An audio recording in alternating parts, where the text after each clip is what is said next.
j'ai toujours eu un prisme très fort pour l'Ouest américain, parce que pour moi ça a toujours évoqué les grands espaces, la liberté. L'Amérique pour moi c'était, quand j'étais déjà enfant, les aventures. C'était la liberté absolue d'évaler des fleuves, comme des rivières comme la Yellowstone, de camper avec des tribus amérindiennes, de partager un pot-au-feu avec des cow-boys picaresques.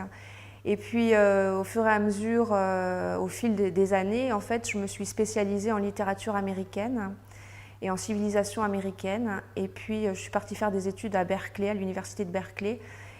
Et là, j'ai étudié le journalisme et l'anthropologie, et notamment les cultures amérindiennes et du nord et du sud de l'Amérique.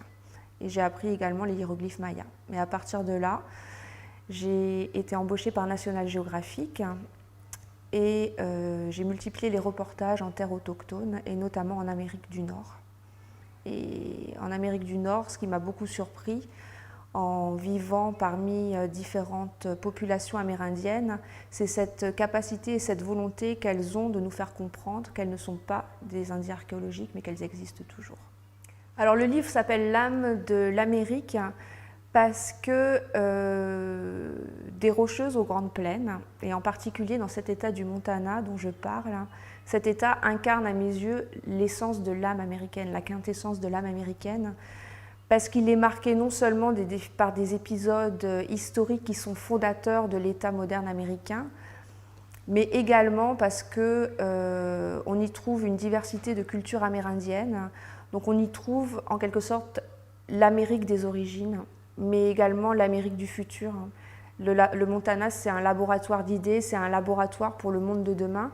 Et ce qui m'a beaucoup intéressée dans cet état, c'est en particulier la relation profonde, l'amour inconditionnel que les gens, qu'ils soient indiens ou non indiens, ont pour la terre, ont pour leur environnement, qui est un environnement exceptionnel, et la manière dont cet amour inconditionnel façonne leur sens très profond de la communauté. C'est vrai qu'on a une image très virile de l'Ouest américain, mais ça c'est une image qui a été façonnée par le mythe et notamment par les films, par les westerns, où on voit ces machos avec leurs cigarettes au coin des lèvres, en train de cracher par terre, en train de dégainer leur colt. Et cette image a été romancée aussi par les romans qu'on appelle les dime novels, les romans à 10 cents aux États-Unis. Mais l'Ouest américain, les femmes ont toujours joué un rôle très important et aujourd'hui elles jouent encore un rôle très important, notamment dans le domaine de la littérature, puisque le Montana dont je parle dans le livre est une terre d'écrivains. Donc on connaît Jim Harrison, mais il y a également Thomas Masguen dans on va dire les générations les plus anciennes. Il y a des jeunes auteurs comme Callan Wing. C'est une terre qui inspire au niveau de la créativité non seulement les auteurs, mais aussi les artistes. Et parmi ces auteurs et ces artistes, il y a beaucoup de femmes. Il y a des femmes ranchers aussi. Dans le livre, je parle d'une jeune femme qui est pionnière en matière de gestion de bétail. Elle gère son bétail avec des puces électroniques pour détecter le stress du bétail. Ces informations sont renvoyées sur son smartphone.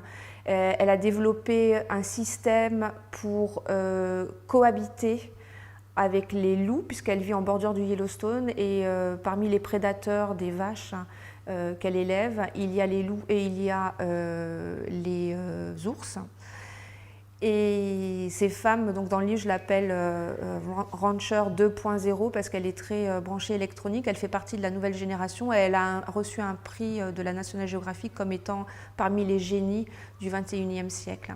Donc ces femmes font avancer les choses, elles gagnent le respect des hommes parce qu'elles prennent les choses en main et elles font partie de tous ces hommes et toutes ces femmes dont on dit qu'ils dessinent un nouvel âge environnemental qui pourrait être porteur de solutions universelles pour le monde entier. Donc le Montana, il faut savoir que c'est une superficie qui fait à peu près les 2/3 de la France pour à peine 1 million d'habitants. Donc ça veut dire de grands espaces ouverts, une très grande diversité culturelle, mais aussi une très grande diversité biologique. Il y a des biomes très différents, puisqu'on part des Rocheuses, on arrive sur les grandes plaines. Et les gens ont un rapport particulier également au monde animalier.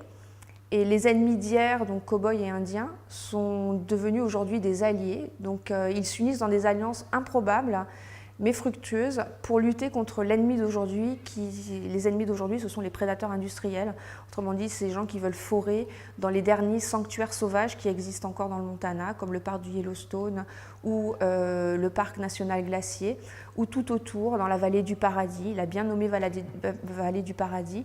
Et la relation très particulière à l'environnement fait que les gens trouvent la force de se battre. Et ce sont des combats qui durent pendant des décennies, mais des combats qui finissent par aboutir, puisque là, récemment, il y a quelques années, il y a une alliance qui s'est créée entre les Cheyennes du Nord, qui sont un peuple qui est connu comme étant particulièrement guerrier, mais qui vit quand même dans une misère absolue. Ils ont refusé l'argent de compagnies qui voulaient forer, qui voulaient creuser, extraire du charbon de leurs terres. Et ils se sont battus pour qu'on ne creuse pas non plus à proximité de la réserve et pour que la voie de chemin de fer qui était en projet ne soit pas créée. Et pour remporter ce combat, ils ont créé des alliances avec les ranchers, donc les propriétaires de ranch, qui sont descendants de colons. Ils ont créé des alliances avec eux, avec des environnementalistes et également avec une communauté amish, donc alliance totalement improbable parce que ce sont des communautés qui n'ont pas forcément de rapport. Mais ils ont remporté une victoire historique après 15 années de combat.